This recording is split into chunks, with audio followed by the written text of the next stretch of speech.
ونعوذ بالله من شرور أنفسنا ومن سيئات أعمالنا من يهد الله فلا مضل له ومن يضلل فلا هادي له أشهد أن لا إله إلا الله وحده لا شريك له وأشهد أن محمدا عبده ورسوله الذي لا نبي بعده أما بعد. Kita bersyukur pada Allah Subhanahu wa taala bisa kembali berjumpa di masjid ini untuk sama-sama melanjutkan kajian ilmu fikih,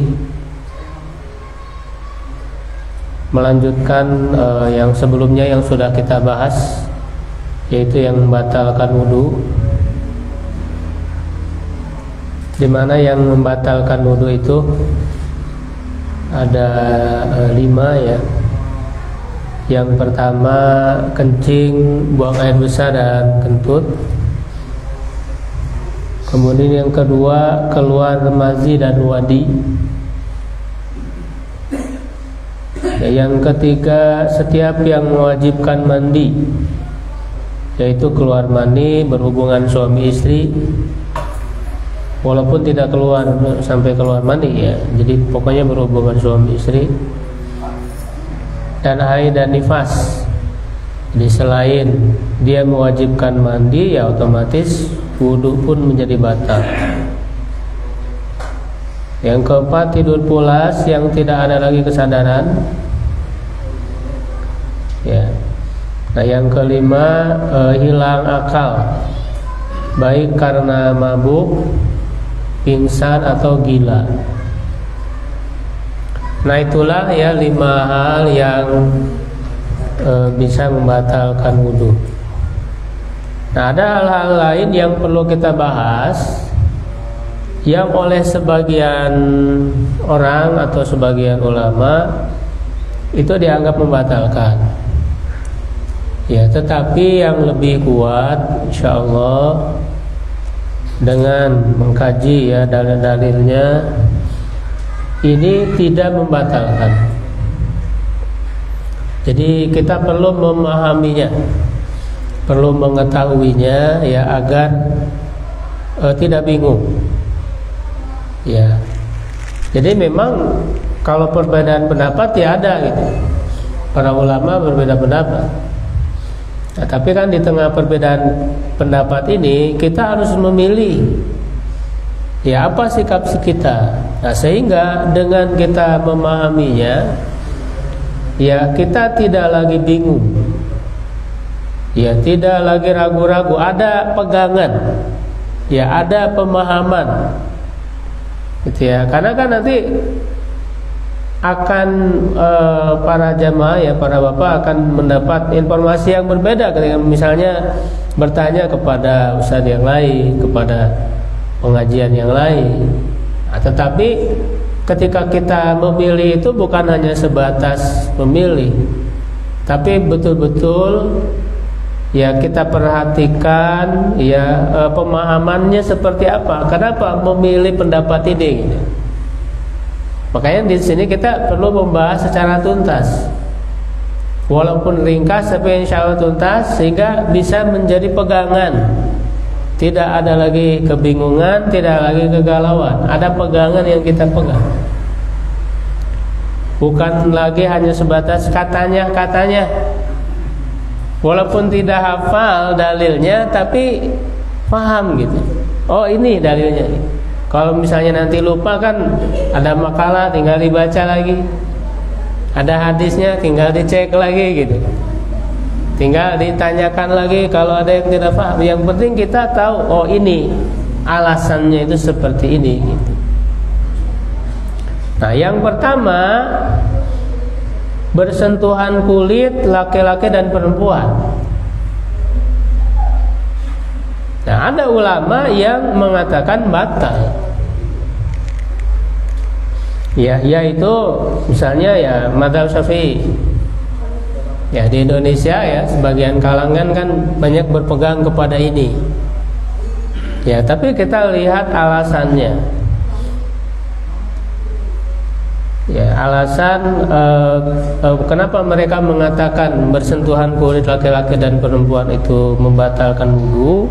Ya, dalilnya yaitu sebagaimana di surat An-Nisa ya ayat 43 dan Al-Maidah ayat 6, yaitu ketika berbicara tentang kebolehan bertayamum. Ya, wa in kuntum mardo aw ala safarin aw jaa ahadum minkum minal ghaid aw lamastumun nisa. Ya, atau kalian, kata lamastumun nisa, ya mereka mengartikannya dengan menyentuh perempuan. Ya, kata lamastum itu, ya di mana ya ini sesuai dengan qiraah lain, ya dengan karena Al-Quran ini kan ada beberapa qiraah ya, cara pembacaan, dan cara pembacaan itu semuanya dari Nabi, semuanya benar ya sebagai Al-Quran, yaitu yang membaca pendek lamastumun nisa.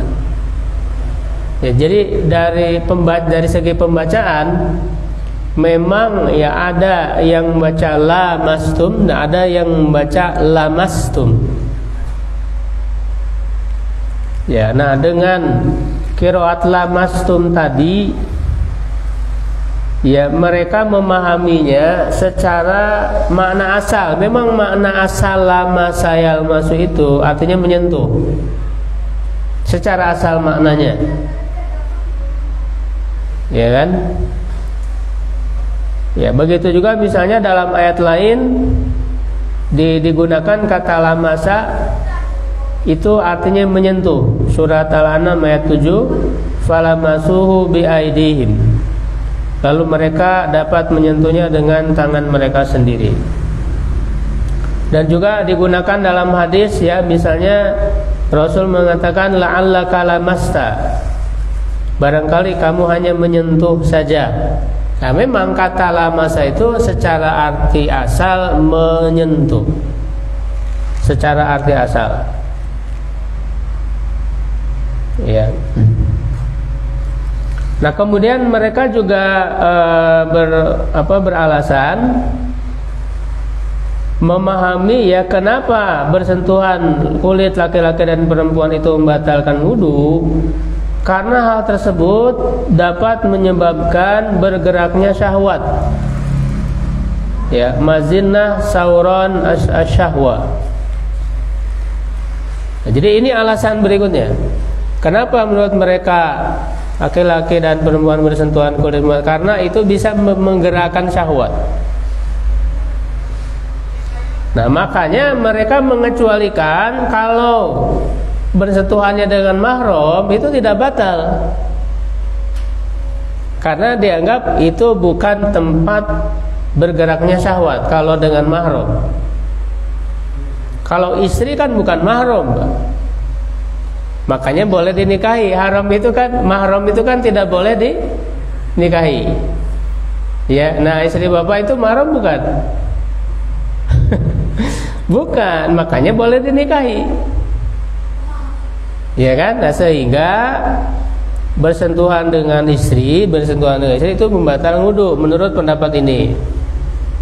Ya kan? Karena bisa menggerakkan syahwat. Ya kan? Nah, itu alasannya. Nah, tetapi kemudian ada ya para ulama lain ya yang menafsirkan ayat tadi ya kata lamastum di situ. Ya, makna yang lebih tepatnya bukan hanya sekedar menyentuh. Ya, tapi ini bahasa kiasan. Menyentuh di situ maksudnya berhubungan suami istri, menggaulinya. Dalam bahasa kita juga sebenarnya digunakan kan? Ya, misalnya perempuan ini belum disentuh oleh suaminya. Belum disentuh itu maksudnya belum digauli gitu. Bukan hanya sebatas bersentuhan kulit.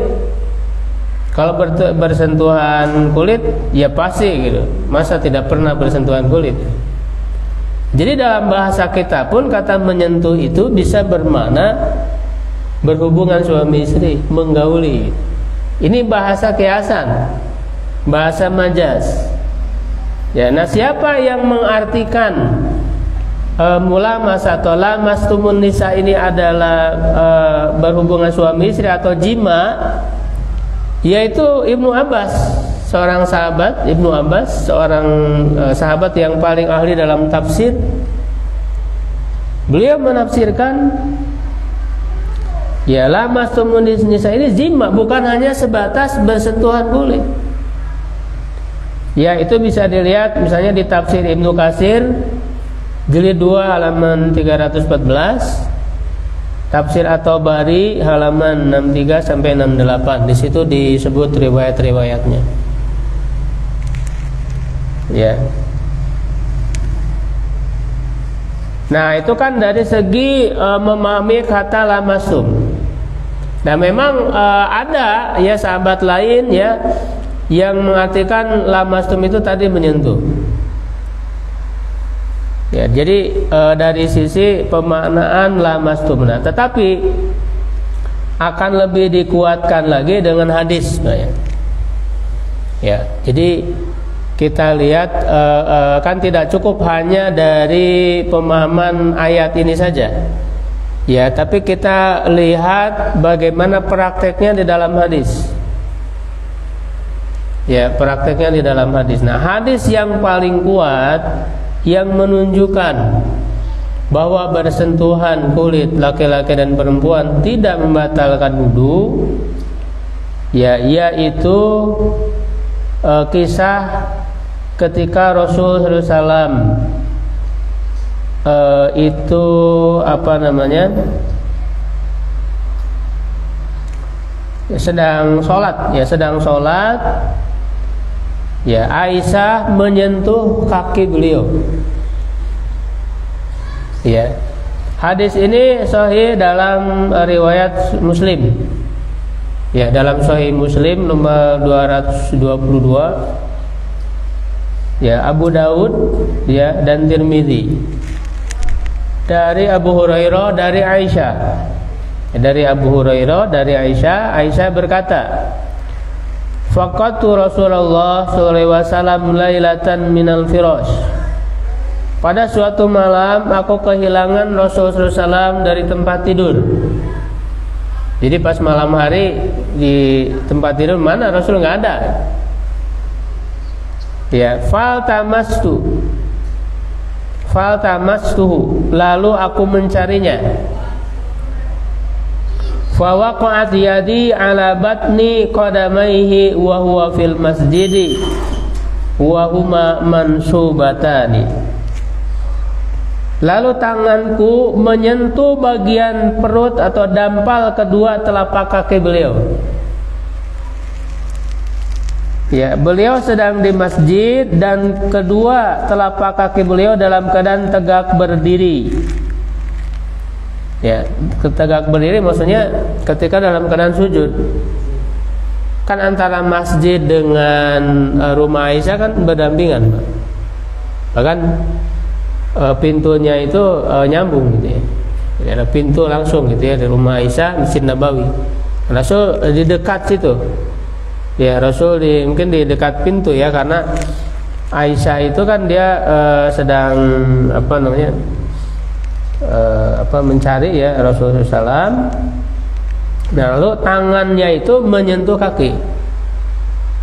Ya, ini kan memang bisa dipahami dalam kondisi gelap ya, tidak ada penerangan gitu. Jadi dicari-cari.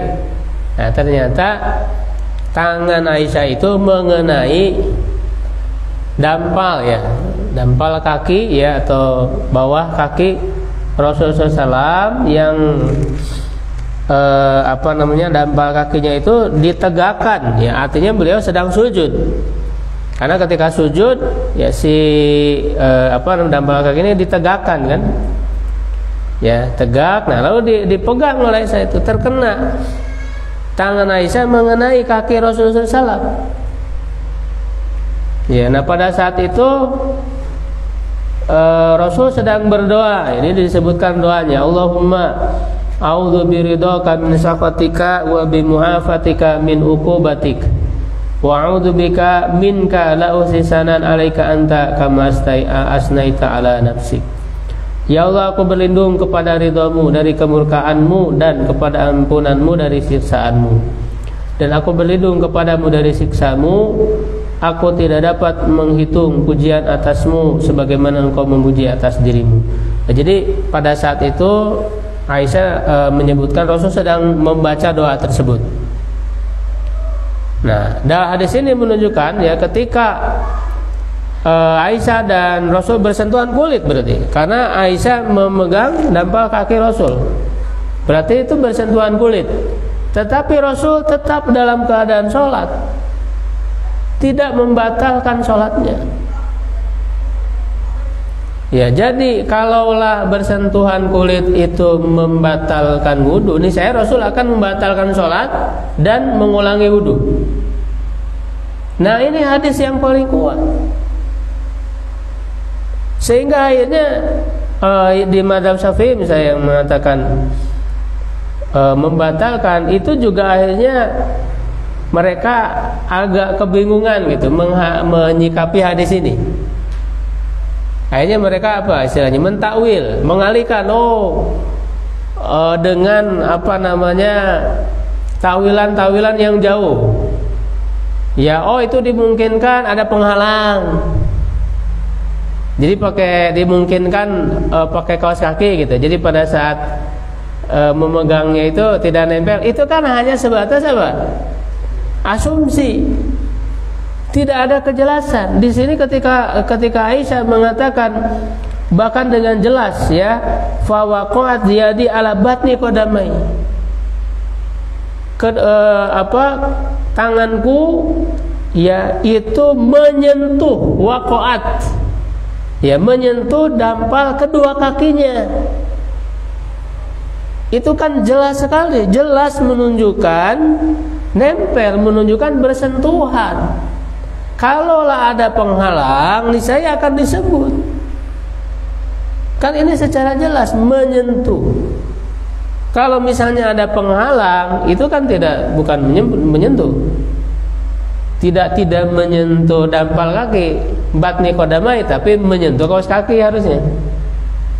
Ya kan? Harusnya Aisyah mengatakan, ya tanganku menyentuh kaos kaki Rasul misalnya. Tapi kan Aisyah mengatakan tanganku menyentuh dampal kaki Rasul. Ini jelas. Jadi takwilan itu, pengalihan makna itu jauh, terlalu jauh, menyalahi hal yang zahir dari petunjuk makna hadis ini. Tidak ada yang, sehingga karena hadis ini sahih, tidak mungkin tadi Al-Quran, ayat Quran itu bertentangan dengan hadis Nabi, itu kan gak mungkin, Pak. Karena kalau dimaknai tadi lamastumun nisa dalam ayat menyentuh perempuan, maka bertentangan dengan hadis ini. Apakah mungkin Rasul menyalahi Al-Quran, melanggar Al-Quran? Gak mungkin. Nah, sehingga harus diselaraskan.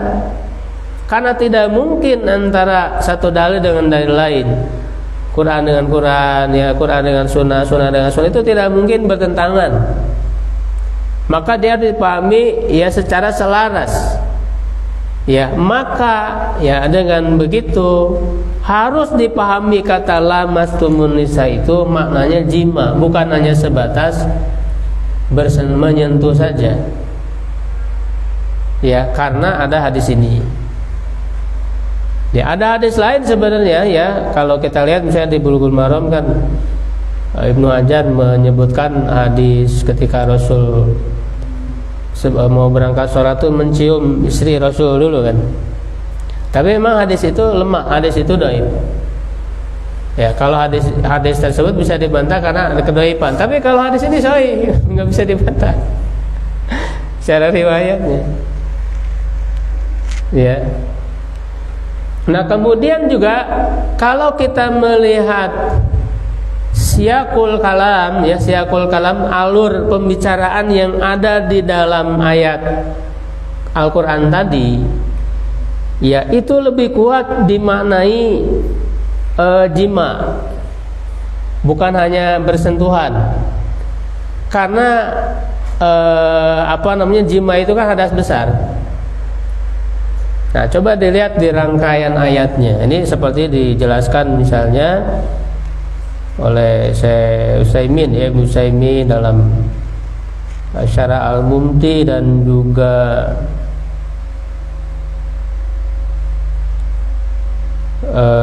oleh Ibnu Munzir, ya, Ibnu Munzir, ya, dalam kitab Al-Awsat. Jadi kalau kita lihat hal-hal yang berupa hadas yang membolehkan tayamum, ketika Allah mengatakan wa in kuntum mardha aw ala safarin, jika kalian sakit atau sedang safar, aw jaa ahadum minkum minal ghaid, ya, atau salah seorang dari kalian datang dari tempat buang air, aw lamastumun nisa, ya, atau lamastumun nisa. Ya, jadi dikatakan datang dari tempat buang air. Nah, datang dari tempat buang air ini menunjukkan hadas kecil. Ya, jadi dia yang membatalkan wudu, yang buang air besar, kencing, ya. Jadi orang keluar dari WC itu kan maksudnya adalah setelah buang air. Ini hadas kecil. Nah, aula mastumunisa, ya, ini adalah contoh dari hadas besar. Ya, aula mastumunisa falam tajidu ma'an, lalu kalian tidak mendapatkan air. Sehingga jelas dari ayat ini petunjuknya bahwa tayamum itu bisa mengganti dari wudu dan bisa mengganti dari mandi. Jadi petunjuk ayat ini lengkap. Ya, mengganti dari wudu karena tadi disebut hadas kecil, ya kan, setelah keluar dari buang air. Itu kan hadas kecil yang mengharuskan wudu, tapi tidak ada air, maka boleh tayamum. Ya, yang kedua, bersentuhan di sini maksudnya jima, berhubungan suami istri, dan dia hadas besar yang mengharuskan untuk mandi, lalu tidak ada air, maka boleh tayamum. Jadi lengkap petunjuk ayat itu. Kalau dimaknai lamastumun nisa itu jima. Kalau dimaknai hanya sebatas menyentuh, berarti kan itu hadas kecil lagi, bukan hadas besar. Berarti tidak lengkap petunjuk ayat itu. Jadi secara alur pembicaraan dalam ayat itu juga lebih kuat tertuju maknanya adalah jima. Ya, bukan hanya sebatas bersentuhan. Nah, sehingga ini menjadi jelas, ya, bahwa bersentuhan kulit antara laki-laki dan perempuan, ya, hanya menyentuhnya, itu tidak membatalkan wudu. Ya, yang membatalkan wudu itu sebagaimana sudah kita bahas, kalau misalnya keluar mazi, misalnya menyentuhnya dengan syahwat. Nah, menyentuh dengan syahwat juga kalau tidak keluar mazi tidak membatalkan. Jadi patokannya adalah hal yang jelas, yaitu keluar mazi, karena itu jelas dalilnya. Keluar air mazi, Pak. Kalau memang dengan syahwat gitu, ya, bersentuhan misalnya dengan suami istri, lalu keluar mazi, nah, membatalnya itu karena keluar mazinya, bukan karena bersentuhannya. Nah, inilah, ya, insyaallah yang lebih kuat, ya, dan juga jadi tidak menjadi hal-hal yang kadang sering dipermainkan. Suaminya udah wudu, ya, di herian gitu, ya, supaya batal wudu deh. Bahkan di sebagian tempat sampai itu menjadi pemicu konflik rumah tangga, Pak. Gara-gara masalah itu. Kesel gitu kan. Jadi suaminya itu udah capek, mungkin pulang kerja atau apa, setelah wudhu lalu diiri, jadi harus wudhu lagi, sampai konflik, sampai berantem. Seperti itu diceritakan oleh Syekh Yusuf Qaradawi ya. Beliau menceritakan banyak ya terjadi konflik permasalahan rumah tangga hanya gara-gara itu, faktor di masyarakat. Ya, nah dengan ini insya Allah ini lebih memberikan kemudahan. Ya, selain tadi dari segi dalil jelas itu yang lebih kuat ya, dan secara dampak sosial juga sesuai dengan maksud dari syariat. Ya, memberikan kemudahan. Nah, kita lanjut ya ke berikutnya. Yang tidak membatalkan juga adalah menyentuh kemaluan. Ya, menyentuh kemaluan ya, baik kemaluan sendiri ya atau kemaluan yang lain. Ya, tapi khususnya kemaluan sendiri tentunya.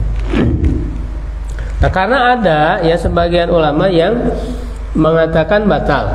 Karena memang ada hadisnya. Ada dua hadis yang secara zahirnya itu bertentangan. Nah, cuman nanti bagaimana cara menyikapinya?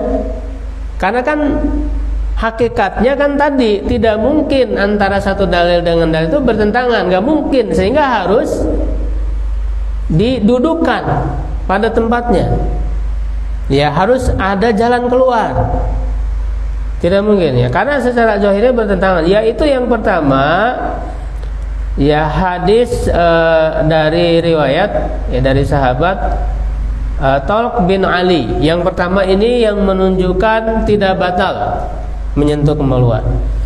Itu dari Talq bin Ali. Jadi dari Qais bin Talq bin Ali dari ayahnya ya. Jadi maksudnya dari Talq bin Ali. Qala dia berkata, kharajna wafdan. Ya, kami keluar ya dari daerah kami sebagai utusan ya, hatta qadimna ala Rasulillah, hingga kami mendatangi Rasulullah ya, sampai kepada Rasul. Fabaya'nahu wa sallaina ma'ahu. Ya, lalu kami berbaiat kepada beliau. Ini utusan dari kabilah ya, daerah masing-masing. Berbaiat lalu sholat, kami sholat bersamanya. Nah, ketika setelah selesai beliau sholat, ja'a rajulun, ada seorang laki-laki datang ya kepada beliau, ka'annahu badawi ya, sepertinya dia adalah seorang Arab Badui. Faqala, dia bertanya. Nah, ini untungnya ada orang Arab Badui itu, mereka tidak malu-malu bertanya ya, dalam hal-hal yang mungkin bagi sebagian orang itu tabu atau malu menanyakan, mereka malu. Sehingga ini juga menjadi positif ya, karena menjadi jelas hukum itu dengan tidak malunya bertanya itu. Ya, jadi orang Arab baru ini mengatakan, ya Rasulullah, ma tara fi rajulin ma sadzakarahu fi shalah. Bagaimana pendapatmu ya tentang orang yang menyentuh kemaluannya pada waktu sholat? Jadi hal seperti ini ditanyakan dan tidak malu gitu ya. Tapi ini menjadi hikmahnya adalah jadi jelas hukum itu ya. Jadi makanya beruntung juga kalau ada orang yang dalam tanda petik tidak punya malu gitu. Jadi ada positifnya ya, ada positifnya. Nah, apa jawaban Rasul? Ya, kata Rasul, wahal huwa illa mudghatun minka au bad'atun minka. Ya, tiadalah ya, tiada lain ya, hanyalah bagian dari dagingmu. Ya, jadi jawaban Rasul itu, ya kemaluan itu enggak ada bedanya. Ya, dia itu sama seperti anggota tubuh yang lain. Bad'atun minka, anggota tubuh. Jadi kalau Rasul menjawab bahwa kemaluan itu sama dengan anggota tubuh yang lain, ya artinya tidak batal, sama dengan menyentuh anggota tubuh yang lain. Ya, menyentuh tangan, menyentuh hidung, menyentuh yang lain kan anggota tubuh yang lain kan tidak batal. Maka menyentuh kemaluannya sama, karena Rasul menyamakan dengan anggota tubuh yang lain. Nah, hadis ini memberikan petunjuk ya bahwa dia tidak batal. Ini diriwayatkan oleh Abu Dawud, Tirmidzi, Nasai, Ibnu Majah dan juga Imam Ahmad.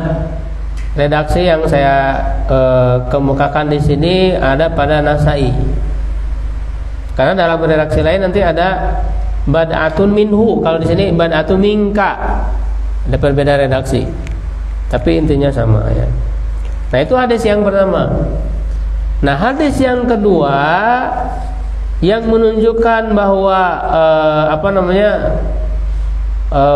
menyentuh itu membatalkan, itu perintah langsung Rasul. Hadis ini diriwayatkan dari Busrah bintu Safwan. Yang meriwayatkan ini seorang perempuan. Ya, Busrah bintu Safwan. Bahwa dia mendengar Rasulullah SAW bersabda, "Man massa dzakarahu falyatawaddo." Siapa yang menyentuh kemaluannya, maka hendaklah dia berwudu. Ya kan? Nah, secara zahir kan menunjukkan berarti batal. Kenapa Rasul nyuruh wudu? Ya kan? Berarti batal. Gitu. Jadi secara zahir ini bertentangan. Yang tadi hadis pertama mengatakan tidak batal, yang kedua batal menyuruh wudu. Nah, bagaimana cara menyikapi ini? Ya, nah makanya para ulama berbeda pendapat. Ya, yang pertama ada yang mengatakan tidak batal secara mutlak, yaitu tadi berarti menguatkan hadis yang pertama.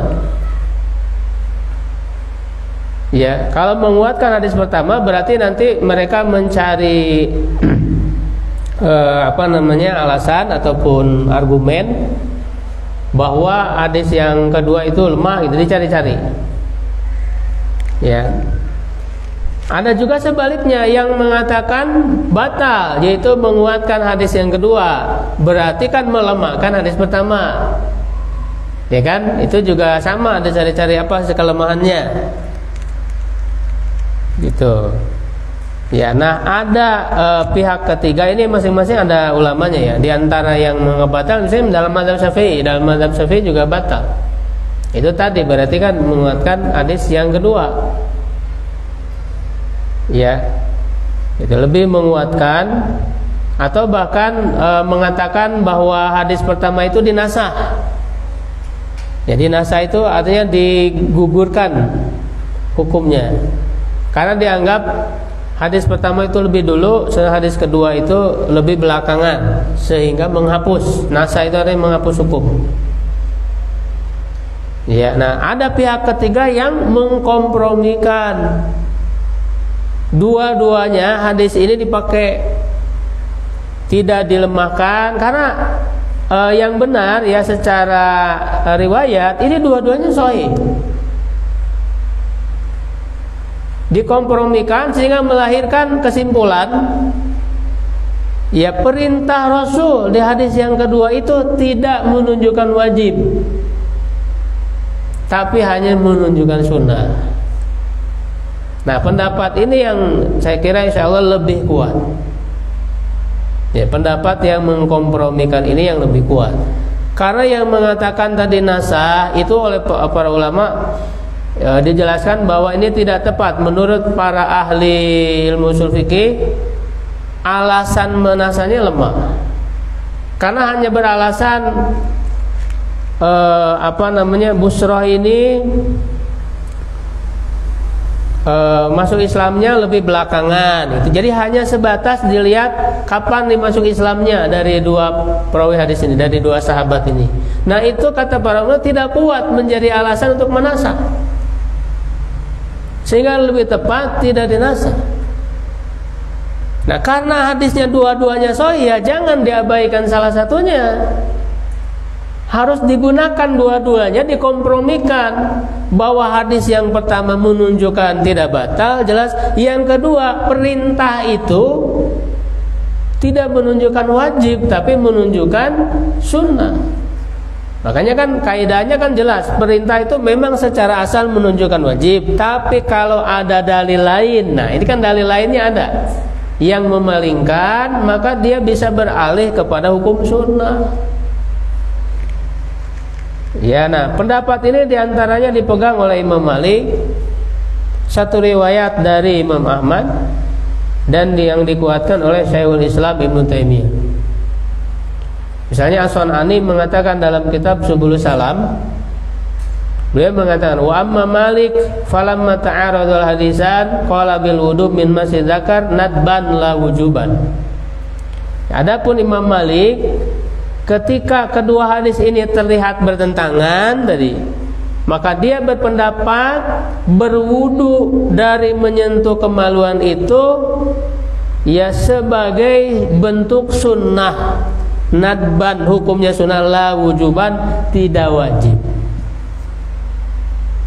Ini diantaranya Imam Malik yang berkesimpulan. Kemudian Syekhul Islam Ibnu Taimiyah juga menjelaskan dalam kitab Majmu' Fatawa jilid 21 halaman 241. Wal adhar aidan annal wudu'a min masjid dzakar mustahab la wajibun. Yang lebih kuat kata beliau bahwa wudu dari menyentuh kemaluan itu mustahab sunnah, la wajib tidak wajib. Wa hakadha saraha bihi Imam Ahmad. Begitulah yang dinyatakan secara jelas oleh Imam Ahmad fi ihda riwayataini anhu, dari salah satu dari dua riwayat dari beliau. Jadi satu riwayat dari Imam Ahmad. Wa bihadza tajtami'ul hadis wal asar bihamlil amri bihi 'alal istibab. Nah, dengan ini maka hadis-hadis dan asar itu menjadi dikompromikan, dipakai, digunakan semuanya bihamlil amri bihi 'alal istihbab laisa fi nasu qawlihi wa huwa illa bad'atun minka. Dengan mengarahkan perintah itu kepada hukum sunnah istihbab, tidak ada nasah tadi dibantah yang menganggap ada nasah menghapus hukum, tidak ada dalam menasah hadis wa huwa illa bad'atun minka tadi wa hamlul amri 'alal istihbab aula minan nasi, dan mengarahkan perintah kepada hukum sunnah itu lebih utama daripada nasah. Ya, itu jelas ya di antara para ulama. Jadi ketika kita misalnya menguatkan satu pendapat ini bukan oleh kita sendiri. Ada para ulamanya. Ya, ada para ulamanya. Ya. Nah, hukum ini ya artinya menyentuh kemaluan ini secara mutlak, baik menyentuhnya dengan penghalang ataupun tidak ya, karena kan tadi secara asal tidak membatalkan, ya sengaja ataupun tidak sama saja. Ya, nah kalau kita berwudu lagi tentu tadi lebih baik karena sunnah, Pak. Jadi mau wudu lagi silakan, cuman tidak wajib gitu. Makanya Rasul memerintah ini perintah sunnah saja, gitu kan. Nah termasuk juga ya tidak batal menyentuh dubur. Ya kalau kemaluan kan disebutnya kubul ya, ya dubur yang belakang. Karena ada sebagian ulama yang menganggap sama dubur dan kubul gitu. Menyentuh kubul membatalkan, menyentuh dubur juga dianggap membatalkan juga. Ya, nah ini tidak ada dalilnya, tidak ada dalil. Mereka kan hanya menyamakan dubur dengan kubul. Kalau kubul kan ada tadi hadisnya. Tapi kalau dubur tidak ada. Jadi dalilnya itu kias, mengkiaskan, menyamakan. Nah, setelah kita bahas bahwa menyentuh kemaluan saja tidak membatalkan wudu karena ada hadis lain tadi yang memalingkan, ya apalagi dubur yang tidak ada hadisnya. Begitu. Ya. Nah, berikutnya masih ada waktu ya, Sadidi. Keluar darah. Ya, ada sebagian ya ulama yang berpendapat keluar darah membatalkan, namun pendapat ini lemah ya karena tidak ada hadis yang sahih. Ada hadis tapi lemah, dhaif, sehingga tidak bisa dijadikan hujah. Jadi mengetahui hadis itu lemah atau tidak itu kan adalah hasil penelitian para ulama ahli hadis, Pak. Itu bisa dilihat di kitab-kitab mereka. Para penelitian para ahli hadis. Kita enggak sembarangan mengatakan hadis ini dhaif, enggak sembarangan. Ya kan? Ada hasil penelitian para ulama yang ahli di bidangnya. Ya kalau apa namanya sembarangan ya kan setiap orang enak aja ngomong ada ini dhaif. Ya. Nah, jadi tidak ada dalil yang sahih sehingga tidak bisa dijadikan alasan, sehingga kembali ke hukum asal baruah asliyah.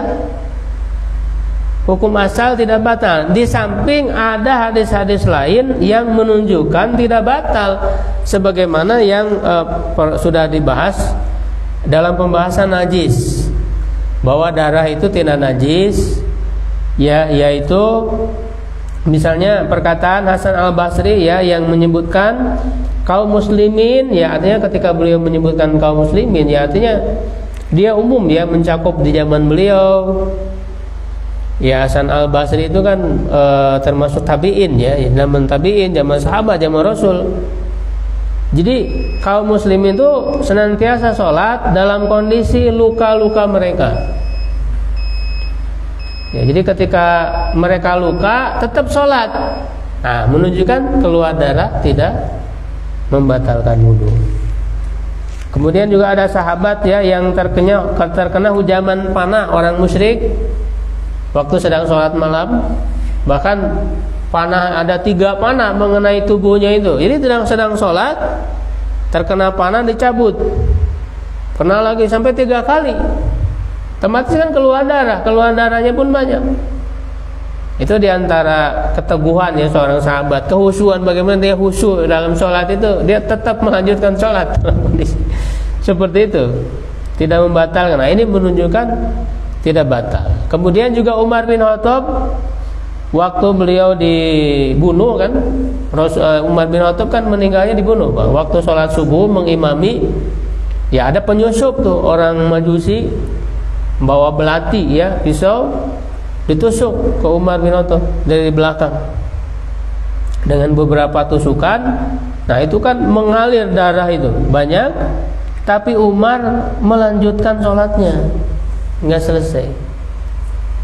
Nah itu menunjukkan bahwa keluar darah tidak batal.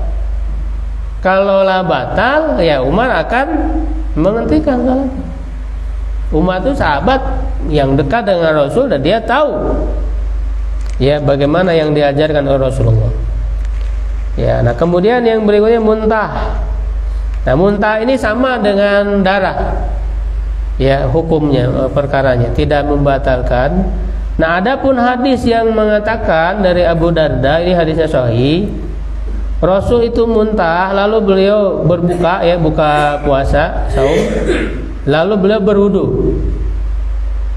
Nah ini kan menyebutkan perbuatan Nabi. Rasul pernah muntah lalu Rasul wudu.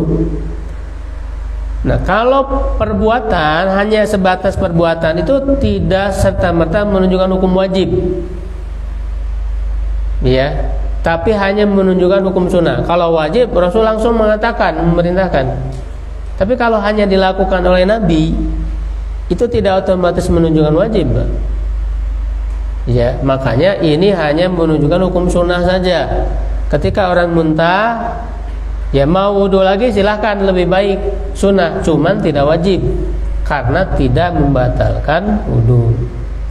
Jadi dalil hadis itu tidak menunjukkan kepada batal wudu ya, karena hanya berupa perbuatan Nabi. Baik, sudah azan ya, nanti kita lanjutkan lagi. Assalamualaikum warahmatullahi wabarakatuh.